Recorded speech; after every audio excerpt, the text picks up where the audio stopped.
नमस्कार दोस्तों, स्वागत है आप सभी का आपके अपने YouTube channel JS topic study में। दोस्तों, आज की इस वीडियो में हम सीखेंगे कि हमारा जो पाचन तंत्र है वो कैसे काम करता है, कैसे भोजन जो है हमारा पाचन होता है, भोजन में से कैसे चीज़ों को ऑब्जर्व किया जाता है, हमारा शरीर एनर्जी कहाँ से प्राप्त करता है, सब कुछ डिटेल्स में समझेंगे। एक ही वीडियो में एंड तक पूरा जरूर से देखिएगा। तो चलिए शुरू करते हैं। तो यहाँ पर देखिए आपके सामने यहाँ पर एक पाचन तंत्र का चित्र बना हुआ है, ठीक है। तो पाचन आखिर है क्या, सबसे पहले ये समझते हैं। तो देखो, पाचन की क्रिया शुरू होती है हमारे मुंह से, ठीक है। तो हमने मुंह से भोजन खाया यहाँ से, और यहाँ से भोजन ट्रेवल करता हुआ, यहाँ से होता हुआ छोटे आंत में होता हुआ, फिर बड़े आंत में, यहाँ से ट्रेवल करके यहाँ से निकल गया। तो इस पूरी प्रोसेस को हम क्या बोलते हैं, पाचन बोलते हैं, ठीक है। और इसी में हमारे शरीर को जो भोजन है उसमें से एनर्जी निकालनी होती है, और इसी क्रिया को हम पूरी क्रिया को क्या बोलते हैं, पाचन बोलते हैं, ठीक है। तो ये हो गया हमारा पाचन, ठीक है। अब मुंह में जैसे ही भोजन को डाला जाता है तो उसमें क्या होता है, हमारी लार ग्रंथियां एक्टिव हो जाती हैं। अब वो एक्टिव क्यों हो जाती हैं, क्योंकि देखो हमारा जो ब्रेन है वो ब्रेन दूर से ही समझ जाता है। जैसे कि आपने देखा कि थाली में जलेबी भरी रखी हुई है, तो आपकी आंखों ने देखा और सिग्नल दिया कि भाई जलेबी है, ये खाने की चीज़ है, तो लार ग्रंथि एक्टिव हो जाती है और आपके मुंह में क्या हो जाता है, पानी आ जाता है। आपने देखा गुलाब जामुन है, तो गुलाब जामुन देख कर ही आपके मुंह में क्या आ जाता है, पानी आ जाता है। जैसे ही कोई खाने की चीज़ आप देखते हैं, कोई खट्टी चीज़ देख ली, जैसे लड़कियां टिकिया देख लेती हैं, टिकिया के ठेले पे जाके, तो मुंह में पानी आ जाता है। तो वही वाली कंडीशन है। अब लार ग्रंथि एक्टिव होने का कारण क्या है, देखिए ये तो मैंने आपको बता दिया कि भाई जलेबी देख के आ गया, ये इससे हो गया, इससे हो गया, लेकिन इनके एक्टिव होने का कारण पता है क्या है। अब जैसे आप होटल में खाना खाने गए हो, तो वहां पर समोसा पता नहीं कब से बना हुआ रखा हुआ है, ठीक है। आपने और कोई चीज खाई, जैसे पिज्जा खाया, पिज्जे को पैक करके लाया है बंदा, तो अब समझिए वो पिज्जा कब से रखा हुआ था। तो फिर जो आपने भोजन किया, यानी कि जो होटल का समोसा और पिज्जा जो था वो आपने खाया, तो उसमें हो सकते हैं बहुत सारे कीटाणु। तो वो कीटाणु आपके पेट के अंदर चले गए तो समझ लीजिए आपका भी क्या हो जाएगा, कल्याण हो जाएगा। वो कीटाणु जो है वो आपको बीमार कर देंगे। तो जो लार है उसका काम क्या है, उसका काम है कि भैया जो कीटाणु आप खा रहे हैं मुंह में, वो कीटाणुओं को वो लार वहीं पर समाप्त कर देती है, उनकी एंड ऑफ लाइफ वहीं पर कर देती है, ठीक है। तो कुछ कीटाणु जो होते हैं ना वो बहुत ढीठ होते हैं, वो मुंह से बचकर निकल जाते हैं, मुंह की लार से मरते नहीं हैं। तो उनका इंतजार कर रहा होता है हमारा पेट, यानी कि हमारी अमाशय। अमाशय में जाकर कोई भी कीटाणु नहीं बच सकता, ठीक है। तो फिर जो है हमारा भोजन कहां पर आ जाता है, यहां पर अमाशय के अंदर आ जाता है। अब अमाशय में बहुत सारे पाचक रस होते हैं, बहुत सारे पाचक रस होते हैं जो इस क्रिया को पाचन करते हैं। और इसी में एक एसिड होता है, क्या होता है, HCl होता है, ठीक है। HCl होता है। तो HCl क्या करता है, ये एक बहुत ही खतरनाक एसिड है। अब आप बोलेंगे कि सर ये बहुत खतरनाक एसिड है, तो भाई हमारे पेट को जला क्यों नहीं देता। तो वो इसलिए नहीं जलाता क्योंकि आपकी जो अमाशय है ना, अमाशय की दीवारों में क्या होता है, क्षार होता है, क्षार, ठीक है।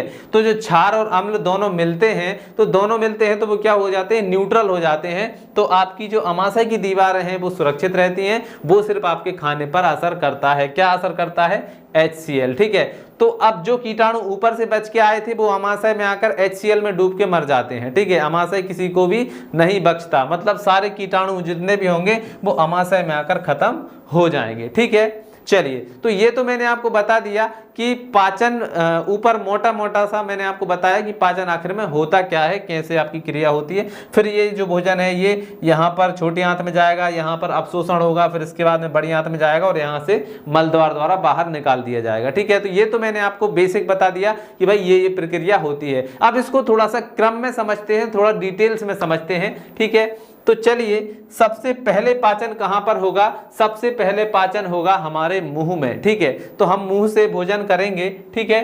तो यहां पर देखिए आहार पदार्थों के विशेष घटक, आहार पदार्थों में क्या क्या हो सकता है। देखिए जो आप खाते हैं, जो भोजन आप खाते हैं उसमें क्या क्या हो सकता है, या तो प्रोटीन हो सकता है, या कार्बोहाइड्रेट हो सकता है, वसा हो सकती है, विटामिन हो सकते हैं, खनिज हो सकते हैं, लवण हो सकते हैं और जल हो सकता है। भाई इतनी ही चीजें हो सकती हैं। इसके अलावा आप कंकड़ पत्थर कूड़ा ये तो आप खाते नहीं हैं, तो यही चीजें होंगी जो आप खाते हैं, ठीक है।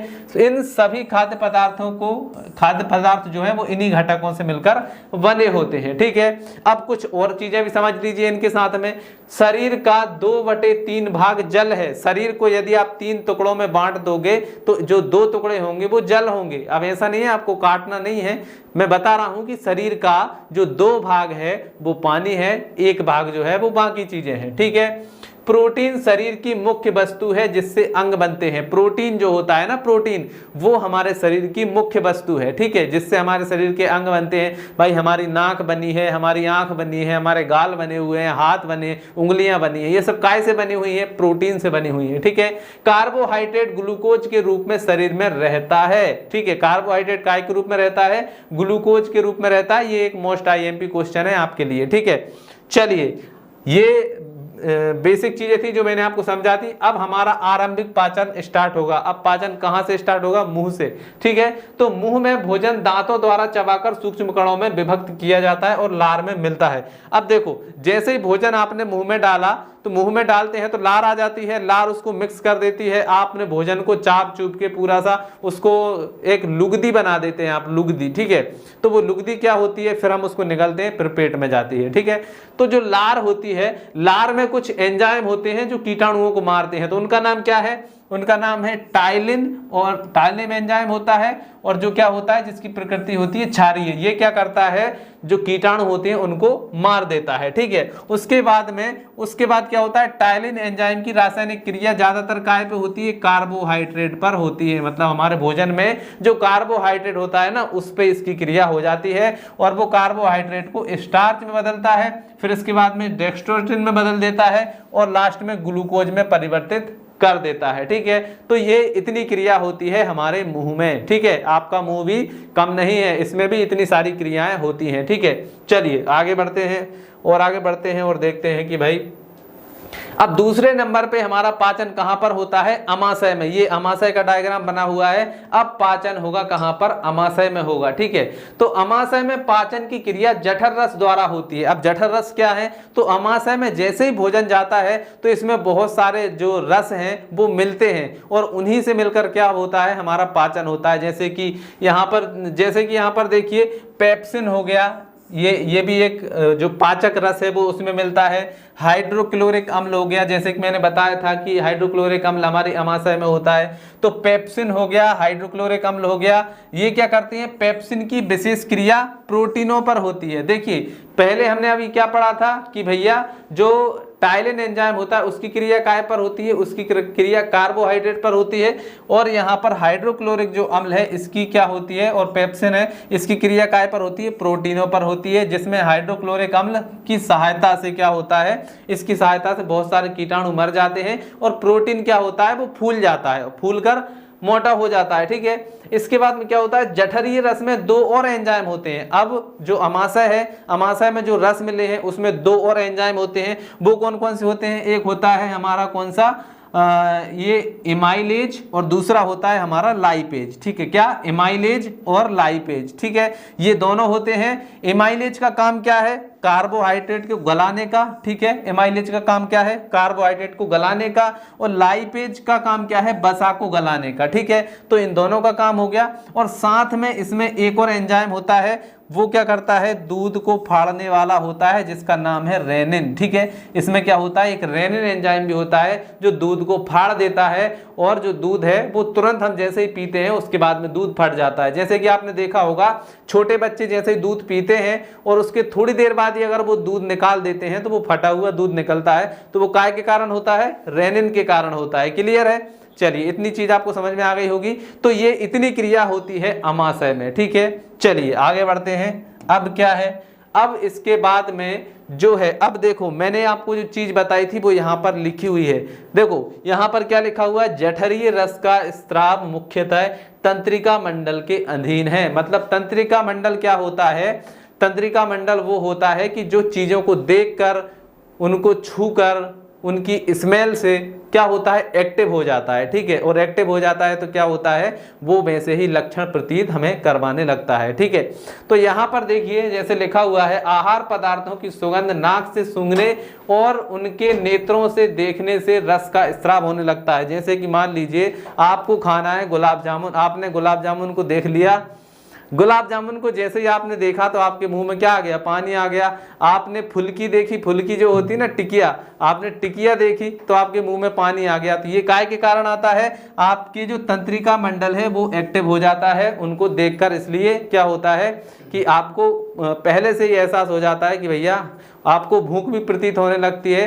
तो ये किस कारण से होता है, हमारे तंत्रिका मंडल के कारण से होता है। तंत्रिका मंडल शरीर को सूचना दे देता है कि भैया अब आपको खाना खाना है, और आपके पेट में भूख का एहसास होने लगता है, आपके मुंह में लार आने लगती है। ठीक है, तो ये सारी चीजें कैसे होती हैं, तंत्रिका मंडल से होती हैं। और आगे बढ़ते हैं। दूसरी चीज है कि भैया अब हमारा जो पाचन है वो कहाँ पर होगा, अग्नाशय में होगा। ठीक है, अभी हमारा पाचन कहाँ पर हो रहा था, अमाशय में हो रहा था, अब अग्नाशय में। तो अग्नाशय में क्या क्या होगा, पाचन से अग्नाशय और यकृत, इन दो ग्रंथियों का क्या होता है, संबंध है, बहुत ज्यादा संबंध है। इसमें से क्या है, बहुत ही खतरनाक वाले जो एंजाइम है वो निकलते हैं जो भोजन में सहायता करते हैं। ठीक है, और वो क्या करते हैं, प्रोटीन, कार्बोहाइड्रेट तथा वसा तीनों घटकों पर वो अपनी क्रिया कर देते हैं। काय काय पर करते हैं, प्रोटीनों पर, कार्बोहाइड्रेट पर और वसा पर, तीनों पर क्या करते हैं, अपना जो है प्रभाव कर देते हैं और उनको पचा देते हैं। ठीक है, और इसके बाद में इसका निर्माण कहाँ पर होता है, ये जो आप चित्र देख रहे हैं ना, इसी चित्र, इसी डायग्राम, यानी कि ये जो चीज है ये क्या है, हमारा अग्नाशय है, इसी के अंदर क्या होता है, वो रस का निर्माण होता है। ठीक है, अग्नाशय रस से एकत्र होकर यह रस एक वाहिनी द्वारा ग्रहणी में पहुंच जाता है। ग्रहणी में मतलब कि हमारी छोटी आंत में अब ये जो है वो पहुंच जाता है, और हमारा जो भोजन है वो लुगदी के रूप में होता है। तो वो लुगदी के रूप में होता है तो उसमें और रस मिल जाते हैं, जिससे वो और माहीन छोटे छोटे कणों में टूट जाता है। ठीक है, तो दोस्तों जो अग्नाशय होता है वो अग्नाशय कहाँ पर होता है वो मैं आपको बता देता हूं कि अग्नाशय जो है, अग्नाशय ग्रंथि उदर में बाईं ओर, उदर यानी कि हमारा जो पेट होता है उसको हम क्या बोलते हैं, उदर। जैसे गणेश जी को बोलते हैं लंबोदर, लंबा है उदर जिसको हम क्या बोलते हैं, लंबोदर। तो उदर जो है वो हमारा पेट होता है। तो हमारे पेट में कहां पर, बाईं ओर पीछे स्थित होता है, मतलब पीछे की साइड होता है। और इसका आकार कैसा होता है, बड़ा सिर ग्रहणी के मोड़ में रहता है और उसकी पूंछ बाईं ओर प्लीहा तक चली गई होती है। ठीक है, तो यहाँ पर देखिए ये दिख रहा है, ये इसकी पूंछ इस तरह से दिख रही है, और ये क्या है, ये जो आप देख रहे हैं ये हमारा क्या है, अग्नाशय है। ठीक है, क्लियर। चलिए अब और आगे बढ़ते हैं। अग्नाशय रस के एंजाइम, अग्नाशय में से कौन कौन से एंजाइम निकलते हैं जो पाचन क्रिया में सहायक होते हैं। तो देखिए यहाँ पर प्रोटीन को एमिनो अम्ल में तोड़ देने वाला एंजाइम क्या निकलता है, ट्रिप्सिन निकलता है। ठीक है, अगला एंजाइम जो है वो एमाइलेज निकलता है। एमाइलेज का काम क्या होता है, अभी मैंने बताया था आपको, एमाइलेज की क्रिया कार्बोहाइड्रेट पर होती है। ठीक है, काय पर होती है, कार्बोहाइड्रेट पर होती है। और जो कार्बोहाइड्रेट को स्टार्च जैसे तथा गन्ने, शर्कराएं, मल्टोज में क्या होती है वो बदल देता है। इसके बाद में लाइपेज निकलता है, वो भी वहीं से निकलता है। ठीक है, लाइपेज की क्रिया से वसा और वसा अम्ल और ग्लिसरीन में विभंजित हो जाती है। इसके बाद में कुछ रेनिन भी निकलता है जो दूध को फाड़ने का काम करता है। ठीक है, चलिए इसके बाद में हमारा जो पाचन है वो पित्ताशय में होता है। पित्ताशय से भी कुछ रस निकलते हैं, तो वो हमारे क्या करते हैं, पित्ताशय में पाचन क्रिया को करते हैं। तो उदर के दाहिने भाग में ऊपर की ओर शरीर की यकृत, यकृत यानी कि जो लीवर है, ठीक है, यकृत नामक सबसे बड़ी ग्रंथि है। ठीक है, सबसे बड़ी ग्रंथि होती है यकृत, जो पित्त का निर्माण करती है। अब देखिए मैं आपको बताता हूं पिछली स्लाइड में, तो यहां पर देखिए ये वाली जो चीज आप देख रहे हैं ये क्या है, हमारी यकृत है। क्या है ये, यकृत यानी कि हमारा लीवर है। अब लीवर में यहाँ पर क्या होता है, ये जो रस बनाता है वो क्या बनाता है, पित्त रस बनाता है, जो एक थैली में यहाँ पर लटका हुआ होता है। ठीक है, क्लियर। चलिए इसके बाद में जो पित्त का निर्माण करती है, वहां से पित्त जो है वो पित्ताशय में जाकर एकत्र हो जाता है। जो मैंने आपको बताया था कि जो थैली होती है वो वहां पर जाकर एकत्र हो जाता है। ठीक है, और पाचन के समय एक वाहिनी द्वारा ग्रहणी में पहुंचता है, मतलब छोटी आंत में पहुंचता है। यकृत से सीधा ग्रहणी में भी पहुंच सकता है। यह हरे रंग का गाढ़ा तरल द्रव्य होता है। ये क्या होता है, हरे रंग का गाढ़ा तरल द्रव्य होता है। वसा के पाचन में सबसे सहायता मिलती है। इसके अतिरिक्त पित्त भी क्षारीय होता है। जो पित्तरस जो होता है वो क्या होता है, क्षारीय होता है। ठीक है, चलिए थोड़ा और आगे बढ़ते हैं।